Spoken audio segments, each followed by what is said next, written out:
Bom, Thalita, primeiro de tudo, muitíssimo obrigado por topar em participar dessa conversa conosco. Depois de muito tempo que a gente não se fala. A última vez que a gente se falou, tu me entrevistou, na verdade, não foi? Acho que tem o quê? Uns 3, 4 anos já, Uhum, algo assim. E a gente estava tentando há um tempo e não estava conseguindo, né? Até pela loucura toda aqui do estado que a gente passou um tempo atrás e também estava marcada para maio a conversa, né? Então, de novo, muito obrigado e seja bem-vinda, apesar da distância. Tá no Canadá agora, né? exato. Bom, eu que agradeço por me receberem, à distância, né, mas eu fico muito feliz de poder estar participando do podcast de vocês. Eu tenho acompanhado alguns de algumas das gravações e, na verdade, a parceria com o Panorama Crítico já vem de muito tempo, né, desde o começo da minha Bastante. formação na Universidade Federal do Rio Grande do Sul. Então foi um dos primeiros lugares que eu publiquei e foi muito bom para mim, foi uma experiência muito boa. E a gente seguiu o contato, né, todos esses anos. 2010. E Foi 9, 10, não foi? teve a primeira foi uma 11, entrevista, sei lá. foi em 2011 e eu acho que antes disso a gente publicou uma entrevista com a Bianca Kilak, eu e o Marcos Sim, Fioravante, e depois teve um texto que eu escrevi sobre o Rafael Pagatini e a Letícia Lampert. Então, tipo, isso. essa coisa da revista digital é algo que teve muito na minha memória por causa da ação de vocês, da atividade de vocês. E depois, durante a minha tese, foi muito importante também ter falado com a Panorama Crítico, né, para recolher esse depoimento e pensar de uma maneira mais ampla as revistas digitais. Então, agradeço pela oportunidade de estar aqui hoje conversando com você. Não, seja bem-vinda. Vamos começar, então, com a primeira pergunta. Vamos lá então. Quer fazer? Pode ser eu. Então, Thalita, obrigado mais uma vez por retornar à casa, né? E, bom, inevitavelmente, né, a gente vai começar a falar do teu objeto de pesquisa, né?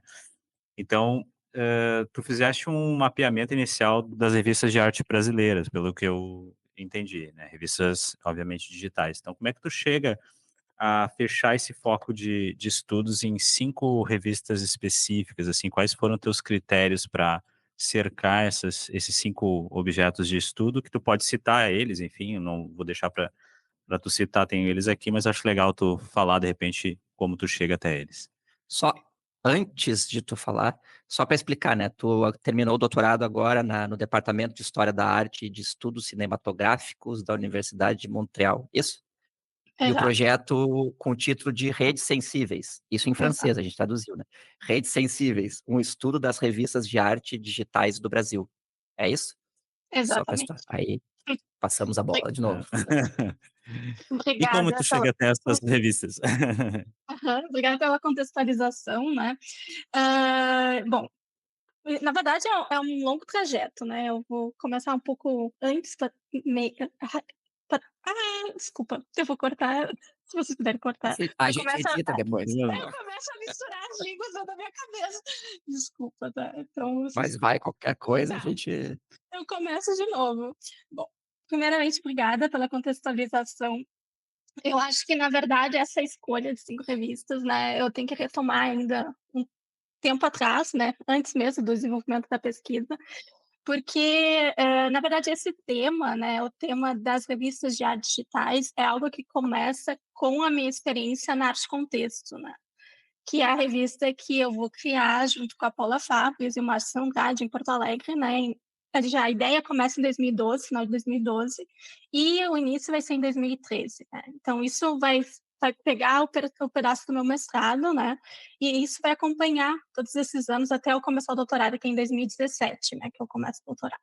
Então a experiência da Arte Contexto vai me fazer com que eu pense: "Tá, esse lugar", né, eu já tinha visto, né, o Panorama Crítico, já tinha toda essa vontade, né, de abrir espaços, né, pra crítica de arte, para pensamento sobre arte, e tentar mostrar que, na verdade, a gente pode, realmente realmente agir de uma maneira independente para, ir contra aquela ideia que não existem mais lugares para crítica de arte. Então eu acho que as revistas de arte digitais independentes, com projetos autônomos, criados por agentes, né, que estão querendo mudar certas coisas dentro do sistema da arte, é uma solução. Ela responde a muitas dessas questões. Então, isso sempre foi me acompanhando, né, para pensar esse tema das revistas de artes digitais. Claro que é algo muito amplo, né, a gente pode pensar em todas as revistas que tem, nas universidades, a gente pode pensar nas revistas papel que eram impressas e que depois rumaram para a parte online. Na verdade, um primeiro momento da minha pesquisa foi realmente levantar um pouco esse cenário, né, de que revistas a gente está falando, e nisso eu já coloquei como um dos critérios não trabalhar com as revistas universitárias.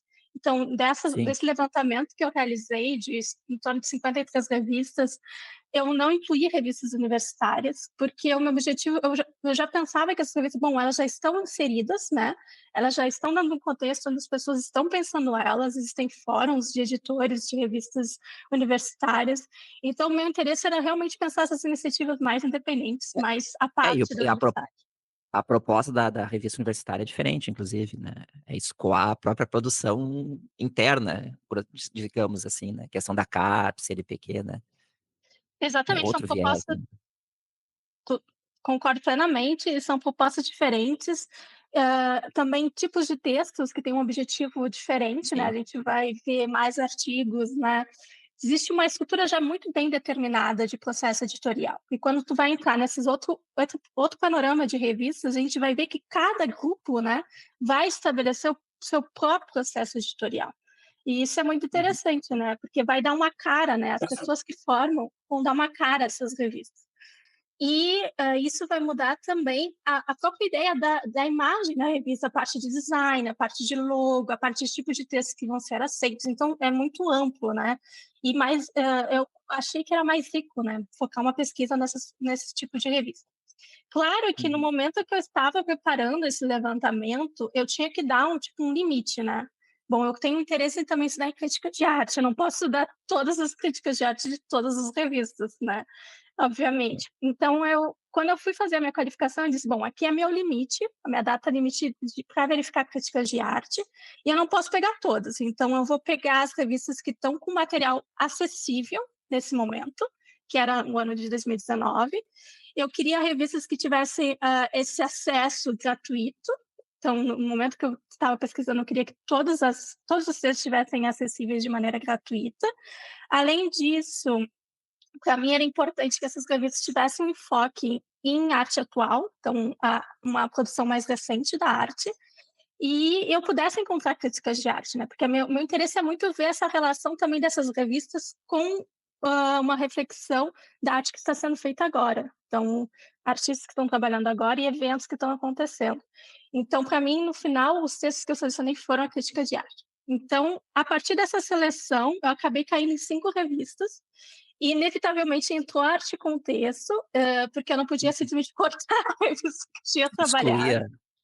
E ela se enquadrava em todos os critérios. Depois vem a Performats, que é mais focada, né, nas artes, da performance, a Icônica, que trabalha com fotografia.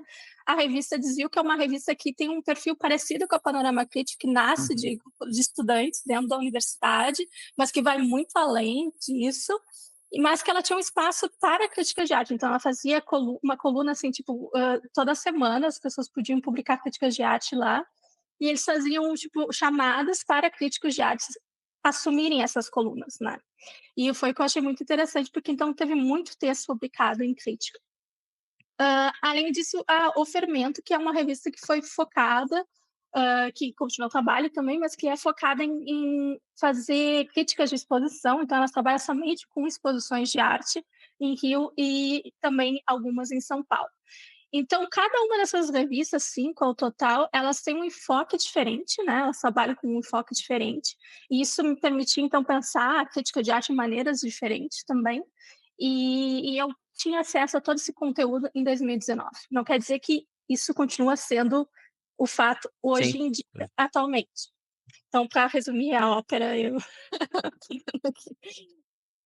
E quais foram os principais desafios que tu teve nessa 17 começou, você falou, né? foi em 2017, exato. Bom, É, isso. primeiramente, né, Opa, vamos falar mais claro, as principais dificuldades que tu Acho que é essas principais, né, às vezes ah, bom, primeiro, né, como tu disse, eu fiz o doutorado na Universidade de Montreal, né. A Universidade de Montreal é uma universidade em francês, né. Então, sim, com certeza, a primeira dificuldade foi uma barreira da língua, né.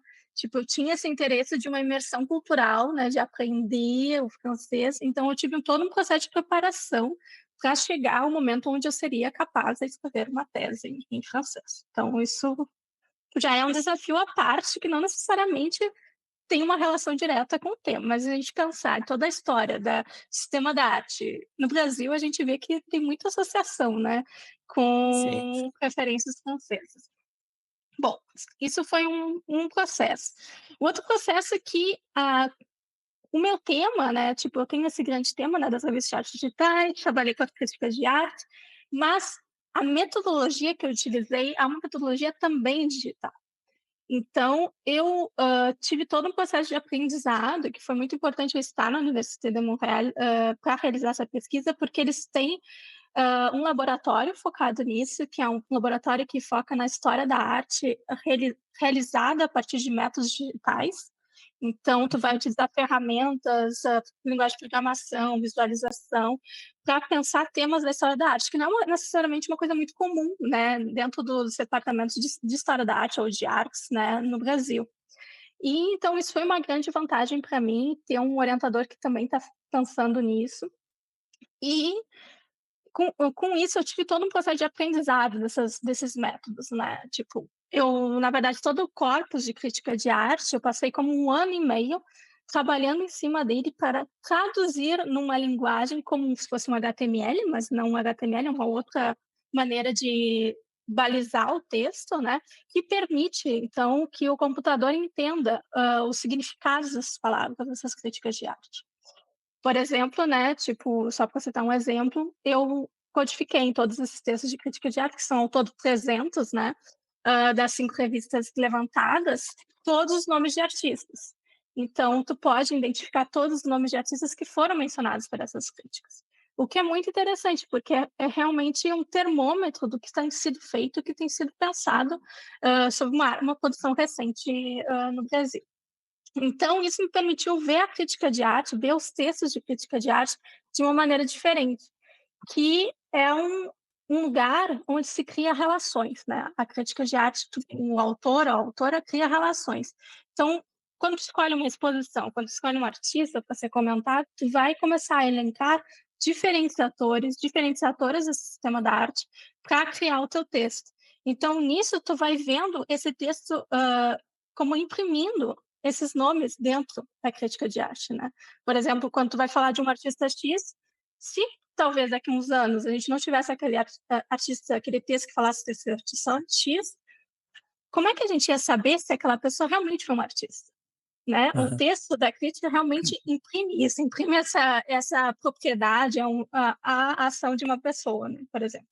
Então, teve todo esse processo. Esse foi um processo bastante difícil de codificação dessas críticas, né? Porque foi um processo lento, de muita atenção, e realmente foi entrar numa rede enorme de relações, porque às vezes tu entra por exemplo, num no artigo, looping. É. exato, num looping, assim, e que tu vê que, tipo, um texto em si vai citar, sei lá, 20 fontes, e tudo isso tu vai entrando em detalhe depois. Então foi um processo bem gradual. Além disso, né, eu acho que isso foi uma das grandes dificuldades. E depois eu não sei, eu acho que isso me permitiu que eu conseguisse conectar tudo no final, no texto da tese, sabe. Acho que essa coisa de eu ter trabalhado com algumas, digamos assim, algumas ferramentas que eu estabeleci para pensar a minha pesquisa, como o corpus de crítica de arte, as entrevistas que foram fundamentais, né, inclusive uma com o Alexandre, e também esse levantamento de revistas, como pensando em 3 eixos, 3 ferramentas metodológicas que eu trabalhei. Eu acho que esses 3 eixos me permitiram, no final, redigir a tese de uma maneira mais eficaz e mais coordenada, pensando isso como realmente um separador, assim, para cada parte da tese. Então, mais ou menos isso. Legal, legal. Eu fiquei curioso de saber a aplicação dessa metodologia, né, pela qual tu passou, enfim, tu teve que aprender, provavelmente deve ter tido que aprender linguagem de programação, né, e eu lendo o teu currículo também, acho que é válido dizer, né, tu vem da física, né, estou fazendo um parêntese aqui, né, mas acho que tu vem da física também, tem uma formação Sim, inicial em física, e depois exato. que tu vai para o campo das artes, né. Então, do ponto de vista de sistematização de pensamento, de organização metodológica, eu acho que isso me parece pelo menos, né, tá muito em ti, assim. Então, existe a dificuldade, mas também, não só a força de vontade, mas já o intelecto preparado para essa dificuldade que vai vir, isso é extremamente importante. Só um comentário Não só formada em física, como laureada em física. laureada, né, Não é laureada. pouca bosta. Bom, o Alexandre perguntou, né, dos desafios e, bom, tu falaste das 54 revistas, né, Uhum, que tu faz o cerca de. mapeamento, enfim, isso pode ter aumentado desde 2019, pode ter diminuído, enfim. E nessas revistas todas, assim, tu chegou a verificar as principais temáticas? Tu disse que buscou por revistas que falassem de uma arte atual, né? Mas Uhum, a gente sempre fica pensando, olha, olhando para 10, 15 anos atrás, né, uhum, entendendo essas narrativas contra-hegemônicas, enfim, com as quais os curadores, curadoras vem trabalhando, né. Eu uhum, acho interessante também te perguntar se tu conseguiu perceber já na tua pesquisa uma tendência de temática desses textos que tu estudou uhum. e de direcionamento de públicos, assim, né. O que que tu conseguiu, visualizar a partir desses teus estudos da crítica, né, como tu disse? Uhum. Bom, eu acho que tem 2 partes, né. Primeiro, esse grande levantamento, né, ele foi um levantamento que eu foi acompanhando, né, mesmo um pouco depois de 2019, porque, enfim, a parte da crítica, né, eu delimitei em 2019. Mas, em relação a essas revistas, né, eu meio que separei elas em grandes eixos temáticos, né, então eu não cheguei a me aprofundar em temáticas particulares de cada revista, até porque eu não poderia estudar elas em grande profundidade. Então, com certeza, dentro desse grande grupo, existem tanto revistas que são mais voltadas para as artes visuais, quanto que, revistas que englobam cultura de maneira mais geral, né. Então que entra também teatro, dança, né, cinema. Mas dentro desse panorama, né, eu acabei selecionando revistas que estavam mais direcionadas para as artes visuais, né, e que tiveram dentro dessa ao longo da trajetória, isso é uma coisa importante que eu não disse antes, que foram digitais desde o início e até o final, né, que para mim era importante, porque teve algumas revistas tiveram uma transição, né, que passaram do Sim. impresso para o digital. Para mim, nessa etapa das críticas, eu pensei: "Bom, vou focar só nas que foram digitais desde o início e continuam nesse ambiente".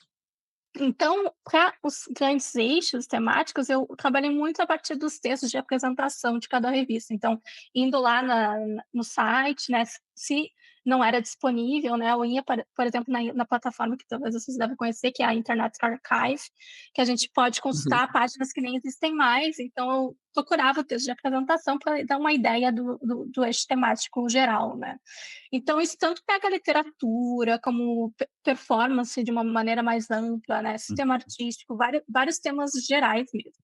Agora quando tu vai para as 5 revistas, né, claro que cada uma tinha a sua abordagem, mas é muito interessante que eu vejo, por exemplo, na revista Desvio, né, essa questão que tu colocou, sobre trabalhar temas que estão vinculados já com um pensamento mais, focado num decolonialismo, numa diversidade em relação às práticas.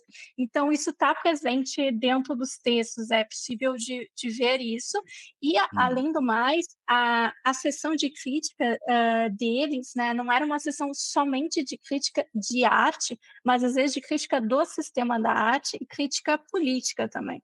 porque pegou todo o momento, né, do processo de eleição do Bolsonaro, então muitos momentos era realmente posicionado em relação a isso de maneira contrária, e a todo o sistema opressor que estava sendo estabelecido, né, dentro do país.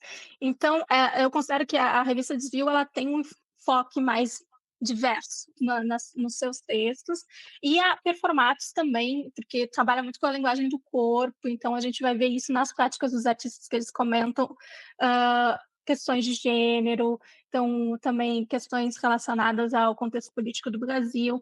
E eu acho que dá para ver essa transição para esses temas, né, que hoje, atualmente estão sendo trabalhados mais dentro do contexto brasileiro. Perfeito. Se quiser dar sequência aí. Só uma, só uma coisa que eu ia te perguntar lá, e quando a gente conversou da outra vez, o teu mestrado, na verdade, foi sobre o Clube de Gravura de Porto Alegre e o Carlos Scliar, né?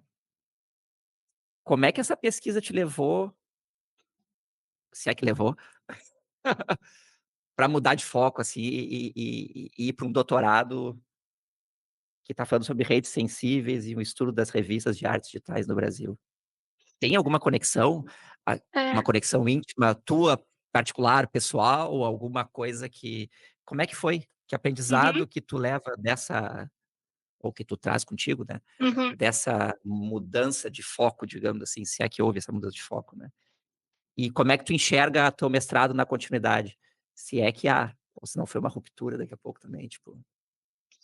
Tem Essa isso? é uma ótima questão. E, bom, acho que o meu percurso vocês devem ter notado que ele parece cheio de rupturas, Uhum. mas no sentido que passa da física, vai para as artes visuais, da história da arte, Troca de eh, língua. troca de É, língua. Eu o acho que eu Bengal vou em casa. um Bengal em casa, então além disso eu sou uma treinadora de Pokémon, que é o meu gato. Bom, eu acho que eu sou uma pessoa muito polivalente, eu gosto de aprender coisas, tá, então eu gosto muito ir a fundo naquilo que eu estou fazendo. E o tema do clube de gravura e do Carlos Scliar, na verdade, ele vem desde a graduação, né, tipo, a graduação eu já estava trabalhando essas questões, com a Bianca Kinack, quando ela me convidou para participar no grupo de pesquisa sobre sistema artístico do Rio Grande do Sul, e eu não sei o que deu na minha cabeça, eu pensei, por que não, clube de gravura? E a partir dali, eu trabalhei toda a parte da graduação e depois do mestrado somente com esse tema. E o clube de gravura, e o Carlos Scliar, né, em particular, que foi o líder, né, fundador do clube de gravura de Porto Alegre, ele é uma figura extremamente interessante, né, porque ele produziu muito, muito, muito, e no período do clube de gravura ele vai escrever também, né, então tem todo um posicionamento político, né, no período da Guerra Fria, e eles vão estar procurando então uma arte que atinge, que pode ser levada ao povo de uma forma mais fácil, né, que tenha mensagens acessíveis, que tu consiga se identificar diretamente com as formas representadas. Mas isso, existe um vínculo com uma revista, né, uma revista cultural, que é a revista Horizonte. Então, a revista serve de lugar para esses discursos, né, dos artistas daquele período, mas também como lugar de exposição das gravuras que eles estavam fazendo. E esse é um tema que enfim, eu realmente fui atrás, eu fui depois no Rio de Janeiro, eu visitei o Instituto Cabo Frio, do Carlos Scliar, que tem todo um acervo enorme, com gravuras dos artistas, documentos, fiz um levantamento dos documentos presentes também. E eu, num dado momento, eu pensei que tipo, eu já tinha dado tudo que eu podia em relação àquela pesquisa, sabe? Esgotou. Mas é meio que assim, eu trabalhei muitos anos, porque foi a graduação, o mestrado, e durante o mestrado eu já tinha começado a arte contexto, então aquele tema estava me acompanhando já, sabe? Então a experiência da revista meio que cresceu dentro de mim e isso acabou se tornando uma grande paixão e o que eu queria levar para o meu doutorado. Eu queria levar algo assim que eu me sentisse vinculada assim de corpo e alma e foi o que me levou, então, a decidir realmente pesquisar as revistas de arte digitais. Claro que eu acho que não existe um vínculo direto, assim, entre os 2 temas, mas eu considero que essa questão do discurso, que dentro do meu mestrado eu meio que fiz uma relação entre o discurso proposto dentro das revistas e as imagens criadas pelo Carlos Scliar, eu acho que isso, de alguma maneira, também está presente numa ideia de estudar as críticas de arte publicadas por revistas. Claro, são 2 momentos totalmente diferentes, mas, ao mesmo tempo que nos anos 50, né, a gente vai ver impresso dentro dessas páginas um contexto político, um contexto da arte que estava sendo discutido na época, entre abstrato e figurativo. Então, já mostra que as revistas de arte, as revistas de cultura imprimem uma qualidade da arte, né, imprimem as questões que estão sendo discutidas. Isso está presente na minha pesquisa, e isso é a grande chave, assim, que eu vejo, que as revistas de arte, elas estão vinculadas com seus tempos. Uhum. Então, mas claro, agora eu estou falando de revistas digitais, né, então eu acho que tem um vínculo aí, porque de alguma maneira eu saí de periódico, fui para periódico, claro, eu fui bem mais o horizonte, mas tem um vínculo aí. Claro que a gente não sabe como a vida vai nos levando, né, mas, eu acho que eu consigo conectar todas as fases da minha vida, mesmo como a questão da física, como levantaste, eu acho que sempre teve dentro do meu espírito essa questão estrutural e essa questão do sensível, sabe, tipo, toda uma formação de física, por exemplo, eu comecei a dançar, então eu queria procurar esse equilíbrio entre os dois eixos, sabe, que, enfim, formam a humanidade. Perfeito. É. Bom, tu estudou a Arte Contexto, que é a revista que Uhum. tu ajuda a criar, né, lá em Aham. 2011, se eu não me engano, e tu és uma das editoras, eu acho que recentemente, né, Hum. és editora há não muito tempo, não pelo que eu li, mais ou menos isso, assim. Mas como é que se dá, então, o trabalho em rede na Arte Contexto, né? Como é que vocês constroem e mantêm essas redes de colaboração, sendo que um está num canto, o outro está no outro, enfim, eu e a Alexandre, a gente é relativamente próximo, distantes mais ou menos 50 quilômetros, assim, e a gente às vezes dá Dá dá uns umas embaralhadas, desencontros, dá uns desencontros. Eu fico imaginando, assim, um grupo, grande, um grupo maior, né, como é que se articula todo mundo para que possa chegar lá na data tal e tu ter uma edição de qualidade, enfim, né, manter a qualidade também do produto que vocês oferecem? Porque no final das contas é um produto para ser consumido, né. Uhum. Bom, só para contextualizar a questão da arte contexto, no sentido que, na verdade, quando a gente cria, né, arte contexto, a gente pensa, né, toda a ideia, enfim, começa a planejar, final de 2012, eu estou em Porto Alegre ainda, né, e em 2013 eu vou para o Rio de Janeiro, né, para fazer o mestrado. E 2013 que é quando a gente lança o primeiro número. Desde o início, né, a gente as editoras, eu e a Paola, né, já editamos a revista, né. O que que aconteceu é que mais recentemente a gente teve uma mudança na equipe editorial, porque a Paola sai e entram 2 novas editoras junto comigo, né, que é a Renata Santini e a Camila Savoy.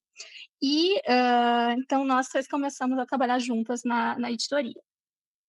Sobre, agora, né, na verdade estamos passando por um novo processo, na verdade eu e a Camila estamos nos afastando, quem vai manter a edição vai ser a Renata. E quanto à questão das redes, né, essas redes de colaboração durante todo o período, né, que na verdade a gente começou o primeiro número saiu em 2013, né, e agora a gente acabou de lançar o número 19, né, a gente vê que não é a frequência, né, de publicações não foi uma frequência, assim, muito seguida, né, os primeiros anos a gente manteve 3 edições a cada ano, depois a gente foi reduzindo com o tempo, justamente porque muitas outras coisas foram acontecendo na vida de cada um, vocês devem imaginar como é que sei bem como é funciona. que é isso. Você sabe muito bem como é que Boa. funciona. Mas a gente foi adaptando para conseguir manter o projeto, né, e mesmo que a gente não tivesse mais toda a disponibilidade que a gente gostaria pra arte com texto. O que foi muito importante, né, na verdade a primeira edição a gente trabalhou a partir de convites, né, diretos, como a arte com texto não existia, a gente foi atrás de pessoas para publicar os primeiros textos, e a partir desse momento, né, com a primeira publicação, começou a se estabelecer essas redes, porque as pessoas começaram a acessar o site, começaram a ver, começaram a se interessar, e a gente aos poucos foi vendo um aumento nas submissões, foi vendo um aumento nos interesses. foi vendo um aumento em relação às diversas formações que a gente vinha recebendo, né, com as contribuições e de regiões mesmo do país. A gente achou muito interessante que a gente conseguia receber conteúdo, por exemplo, de Natal, tipo, de outros lugares, assim, bem distantes, assim. Isso é muito E doido, né. As exato, pessoas querem, elas estão procurando e que e elas agora puxando, né. acham. Na época da Panorama também era na cara de pau, a gente começou a mandar e começou a vir coisa, do Brasil inteiro, é impressionante, assim. As pessoas precisam Uma desse espaço. dinâmica muito É, e é uma dinâmica muito que funciona muito, né. exato. E é desse trabalho, claro que envolve essa continuidade, né, e tu também conseguir, depois começar a trabalhar com as redes sociais, que eu acho que foi uma etapa importante também para a divulgação da revista e o aumento dessas redes. E, além disso, estabelecer um corpo editorial, né, no sentido de estabelecer pareceristas, convidar pareceristas Uhum. para lerem os textos. E isso foi também muito legal, esse processo de contato com os professores, verem que os professores estavam interessados. Além disso, a questão do trabalho da equipe central, né, que acaba se resumindo, claro, os pareceristas vão vindo no momento da avaliação. Além disso, a gente criou uma equipe de revisores para a parte gramatical, né, então a gente conseguiu uh, encontrar vários revisores voluntários, enfim, que a gente conseguiu fazer uma chamada para essa parte também, que é, É a parte mais o voluntário é o mais difícil. é a base voluntária, né? Tipo, a revista sempre É. trabalhou base voluntária, né? Então, foi muito sempre no amor, assim, das pessoas que estavam Uhum. envolvidas, como vocês também, assim, tipo. E então a gente foi criando esses grupos, assim, para meio que dividir as tarefas, né? Porque só a parte da equipe central não consegue fazer tudo. E esses outros grupos que vinham, né, nesses momentos diferentes da edição. Mas a gente, na verdade, grande parte da história da Arte Contexto foi uma equipe se encontrando online, né? Uma equipe que não estava morando na mesma cidade. Apenas tipo, uns 2 anos que eu estava lá em Porto Alegre, e a Paula também, mas foi muito pouco. O resto era tudo contato, reunião online, e-mail, o uso de Trello para organização de atividades. E então, tipo, muito nesse funcionamento e muito na confiança também, né? Que tu consegue trabalhar com os outros para que cada um possa cumprir essa parte, né? E conseguir obter, enfim, a nossa publicação a cada vez. Mas é claro que hoje a gente tem uma edição por ano, né? Tipo, é um trabalho bem mais afastado, né? Bem menos assim, tipo, a atividade é menor, bem menor, mas a gente gosta de pensar que esse projeto pode continuar, né? Tanto que agora a Renata Santini, né, criou um espaço de arte no Rio de Janeiro, onde ela também está procurando expor artistas da arte contexto. Então, é um outro formato que está dando Sim, visibilidade, é um né, para a desdobramento. revista. Exato. Que é uma continuidade de um sonho, eu vejo como uma continuidade de um Sim, sonho, né. Não sei se eu já respondo são a tua 11 anos, pergunta, né. já são Respondeu, respondeu. quase 11. 11? É, foi em Arredondando aos 2013. 11 já. 11, quase, É, 11 11, anos, não vamos ver, fechou, tá exato. fechando. 11 anos, É, julho foi a primeira edição, se eu não me engano, ou junho, 11 anos. então, 11 É, anos. Aí, ó, longo, hein. não é pouca coisa não. Bom, e eu acho que tu já deu uma pista de como tu avalia a trajetória da revista até aqui. Tu falou que ela vai ter uma continuidade, independente de tu estar ali à frente da editoria ou não, né? O que que tu aprendeu com a revista? Muita Essa é uma coisa. pergunta interessante. Muita coisa. Até Mas o porque a que que criança é tua também, né. é, e assim, mas o que que ficou, pra ti, assim, de aprendizado mais forte, mais potente e que talvez tu tenha levado inclusive para esse outro processo de desenvolvimento de tese, né, pra vida, enfim, né.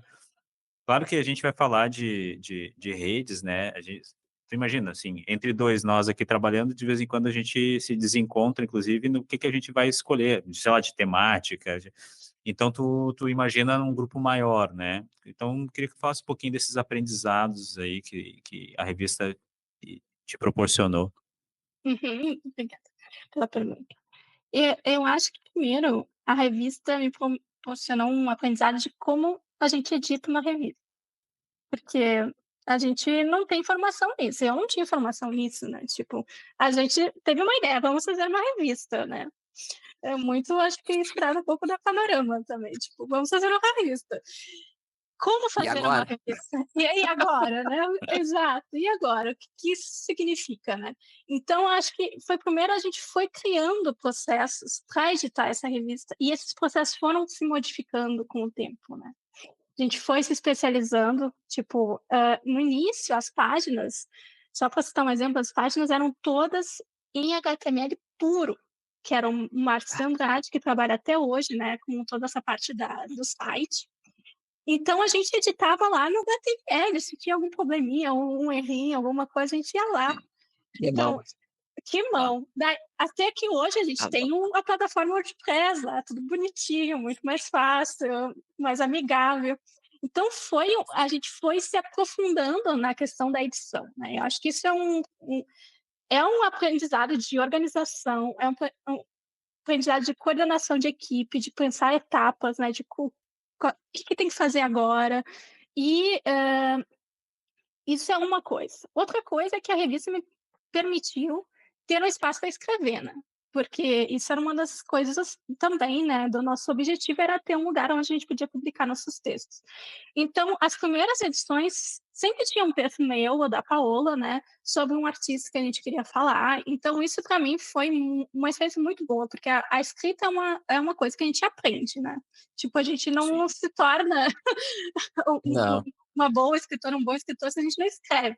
Então, acho que isso me deu muita chance de experimentar na prática como se escreve e também de encontrar artistas, de falar com artistas, de ir nos ateliês, de ter experiências, trocas. Então, isso acho que foi um outro grande ganho, um grande aprendizado para mim, foi ter essa experiência da escrita e ver ela sendo publicada, né? Porque, tipo, pode ter experiência, enfim, dentro da faculdade e tal, mas quem é que vai ler depois? Como é que tu vai mandar para um artista? O artista vai ter acesso, sabe?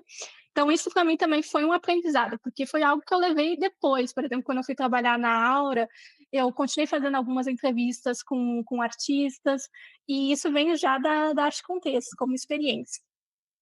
Claro que, como assim, uma parte mais, digamos, conceitual, essa questão de relação, de criação de redes, foi algo que eu observei na prática e que me levou como conceito, né, para a minha pesquisa do doutorado, assim, de maneira direta.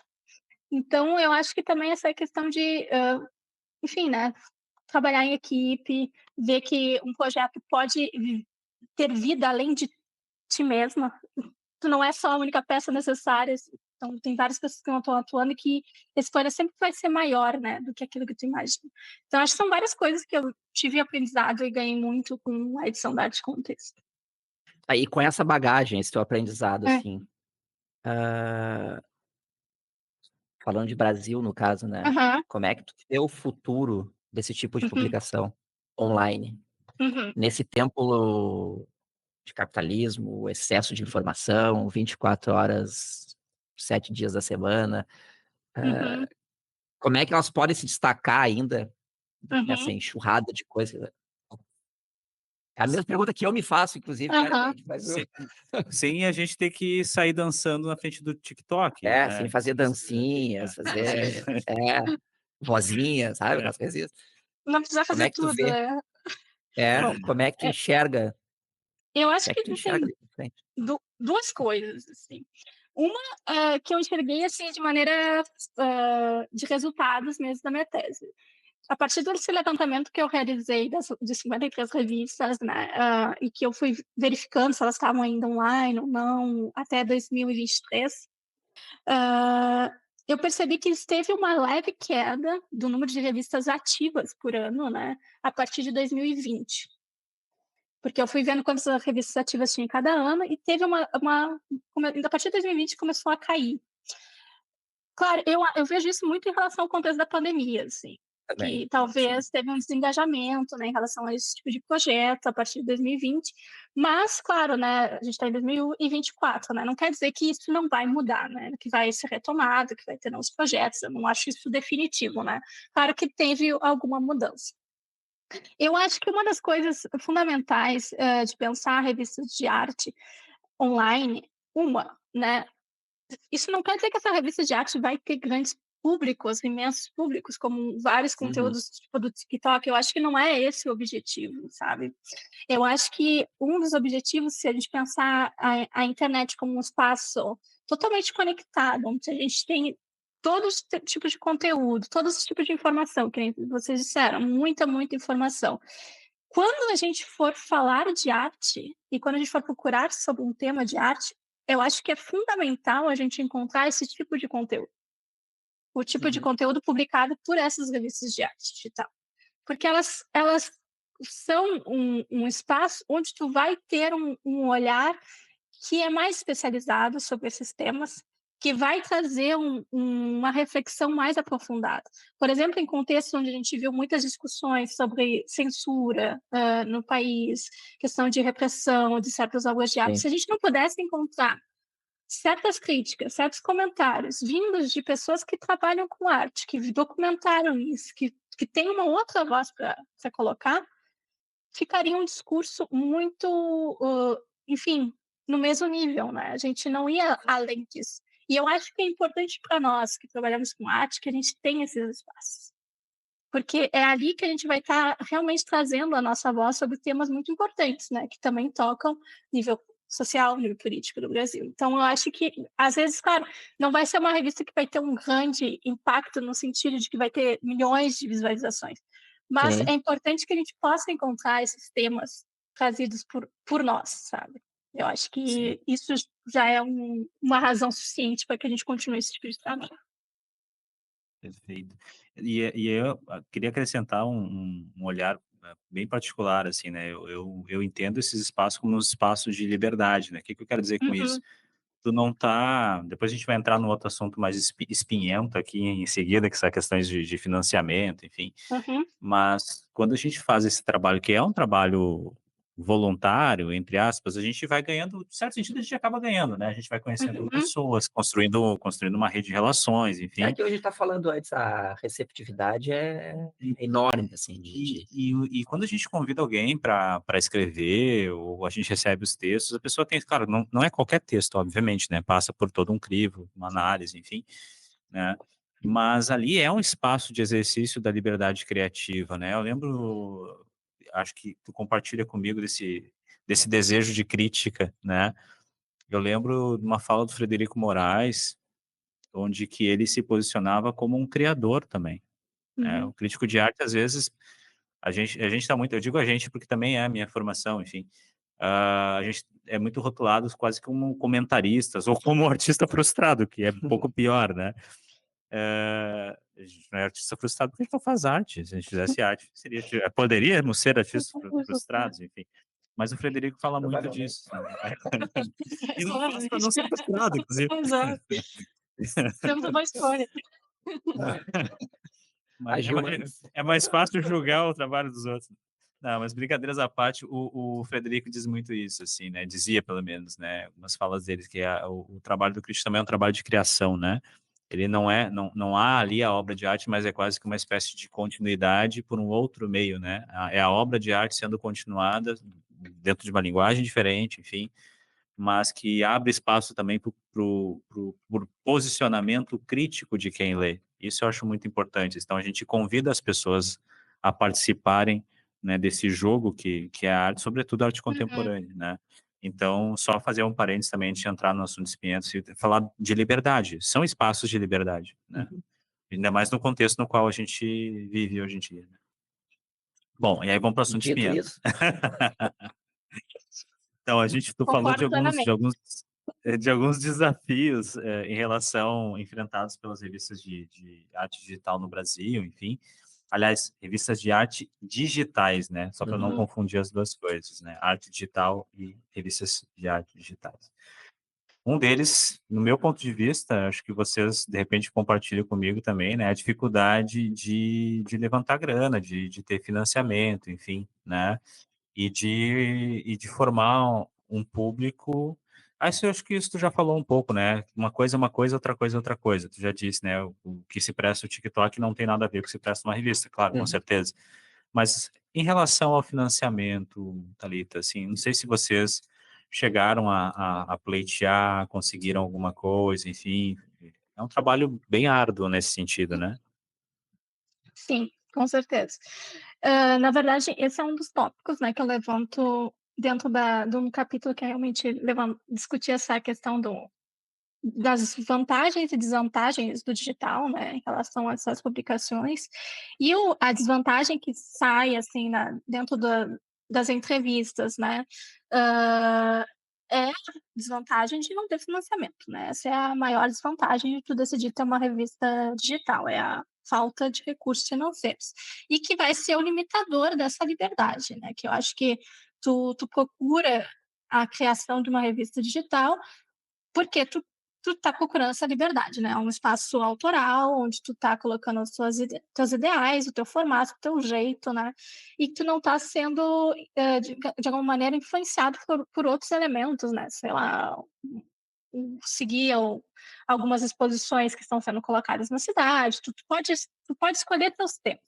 Então tu tem muita, realmente esse é um espaço de liberdade, mas a questão da financeira acaba sendo um limitador, né, porque em algum momento tu vai ser afetado por isso, né, mesmo que tu tenha todo esse projeto, as pessoas estão engajadas, em algum momento isso vai cada vez mais ficando difícil, porque as pessoas vão procurar recursos financeiros para elas, né, mesmo que não venha da revista. Ah, dentro da minha experiência, bom, enfim, só para voltar, no levantamento das revistas que eu fiz, muitas revistas se beneficiaram de editais, né. Uhum. Vocês inclusive, né, em alguns momentos, talvez não para todo o percurso, né. E isso foi fundamental para a criação de algumas revistas, né, por exemplo, a revista Carbono, né, que ela foi financiada por edital e vai permitir realmente ter dentro daquele projeto, ter uma estabilidade. Mas, hoje eu vejo que é muito mais difícil tu colocar uma revista digital dentro de um edital, assim. E mesmo porque eu acho que a competição aumentou de uma maneira, assim, enorme, assim, tipo, muitas Sim, pessoas absurdo. querem financiar, então são poucas pessoas que vão muito poucas pessoas vão conseguir realmente, lá no fim, ter o seu projeto Uhum. selecionado.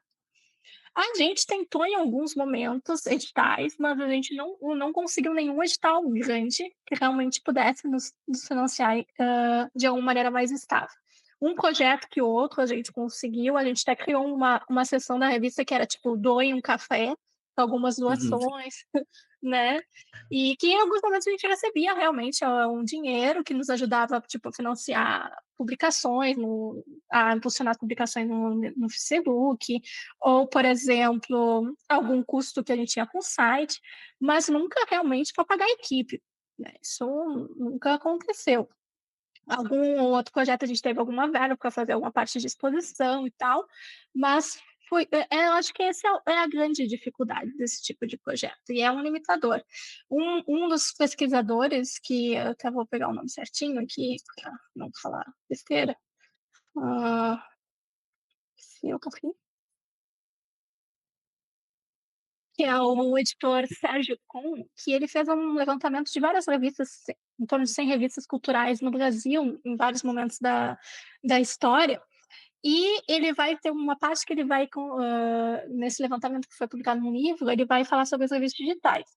E uma das questões que ele vai levantar é justamente isso, né, que um dos grandes desafios da revista digital é realmente conseguir capitalizar algum tipo de espaço para que seja vendido, né. Ou seja, criar um espaço, por exemplo, para publicidade, que no final as revistas impressas sobrevivem muito de publicidade, Sim. né. E tu não vai botar tipo, tu não vai botar um acesso restrito na tua publicação digital, porque tu não quer perder público, né. Tipo, tu tem uma revista digital, porque tu quer que as pessoas tenham acesso fácil, e as pessoas Sim. não estão acostumadas a pagar para acessar uma revista digital. Então tu já vai reduzir nisso. Só os grandes grupos fazem isso, né. É muito Eu pensei que É muito difícil. Então, tipo, tu criar talvez um espaço de publicidade, mas isso muitas revistas das que eu falei, as pessoas não estão interessadas em ter um espaço para publicidade, para vender esses espaços, porque elas querem manter realmente essa liberdade. Então sim, tem sempre é um pouco esse equilíbrio, sabe, de o que tu quer no final? Realmente tu quer que ela venha ter um financiamento? Porque tu vai ter que fazer alguma mudança alguma talvez, né. É, alguma concessão talvez, né. exato, exato. Então, Deixa eu eu acho que ainda estamos, com um grande problema que ainda a gente não sabe resolver, né. Acho que é isso. é, deixa eu avançar um pouco aqui na nossa lista, depois a gente faz um vai e vem Uhum, aí aham. também. E qual o propósito vê de uma revista digital sobre arte, cultura, enfim, hã, no Brasil principalmente, que tem esses desafios de acesso à cultura, à arte junto, né, à educação. Como é que dá para contribuir para a democratização desse acesso e a formação do público? Como é que tu vê o papel dessas revistas? Pra essa Você criação de público, isso? como é que tu vê essas revistas digitais nessa formação de público num contexto nacional aqui, por exemplo, né, que as pessoas têm Uhum. dificuldade à educação, dificuldade à cultura. Eu acho que, primeiramente, das revistas, que eu trabalhei mais em específico dentro do corpus, eu Sim, considero que assim, a maior parte do público realmente é o público que está sintonizado com a arte, né. já está inserido. Que está em contato, não necessariamente são pessoas que estão inseridas dentro da academia, mas eu acho que são Uhum, pessoas que trabalham com arte, estão pensando em arte. Esse eu acho que é o público central, assim. Claro uhum. que, são textos que vão poder atingir outros públicos, tem essa capacidade, né, tem essa, mas é muito difícil tu determinar isso e medir isso. Eu acho Sim. que nos propósitos dessas revistas sempre existe essa vontade de ir atrás de outros públicos, mas, Uhum. ainda assim eu acho que é um pouco complicado a gente verificar isso na prática, né. Por exemplo, enfim, nos depoimentos, por exemplo, da revista O Fermento, a criadora da revista, Valesca Veiga, diz exatamente isso, né, tipo, esse é um dos grandes problemas da crítica, né, como atingir o público, né. E eu acho que a gente Uhum. continua com essas questões. Em relação a dentro do nosso contexto Brasil, eu acho que a gente também tem que pensar que o Brasil hoje em dia, mesmo que não sejam todas as pessoas, o Brasil é um universo conectado, né. Eu acho que Uhum. a gente, Sim, tipo, sim. mesmo que seja só no celular, tipo, as pessoas têm um acesso à internet muito mais facilitado, assim, a gente é um dos lugares que mais utiliza a internet, né. Então, eu acho que a gente Instagram, então, tipo, é uma das grandes, redes sociais, né, para os brasileiros. Então eu acho que tem muito lugar, assim, para expandir, para trazer essas discussões e muitas pessoas para serem, enfim, cativadas por esses temas. Claro que eu acho que existe uma dificuldade, tanto por causa da visibilidade desses conteúdos na internet, né, tipo, tem certos conteúdos que não têm muito mais visibilidade, e se a gente Claro. não trabalhar com metadados, se a gente não trabalhar com compartilhamento dos conteúdos publicados numa revista, em várias plataformas, a gente vai ter uma baixa visibilidade, né. Então eu acho que Uhum. tem todo um trabalho aí para conseguir realmente atingir mais pessoas, né, mas, enfim, mais ou menos essa volta aí. Pra gente ir finalizando então, como é que é a fase agora? Terminou o doutorado, vai ficar por aí, volta?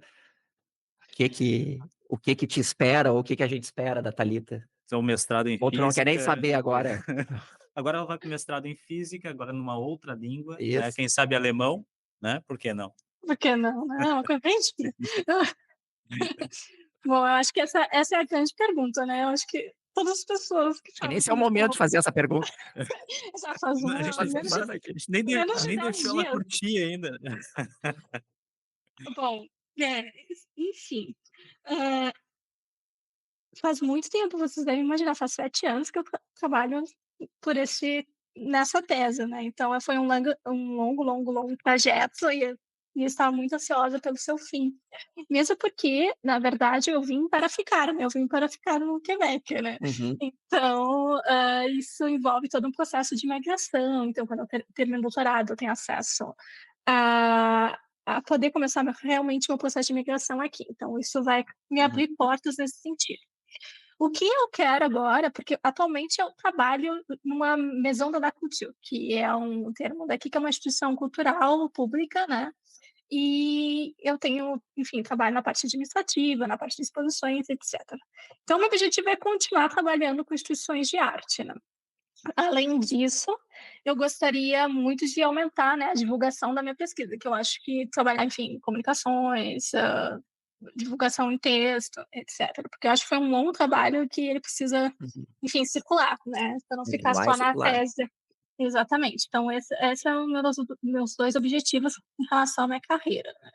E ver o que acontece também, né, vamos ver o que vai acontecer a partir de agora, né, porque depois de uma tese, né, tipo, ah, depois desse grande momento da sua vida, uma tese de doutorado, né, alguma coisa que vem depois, nem eu sei direito, mas eu vou tentar procurar.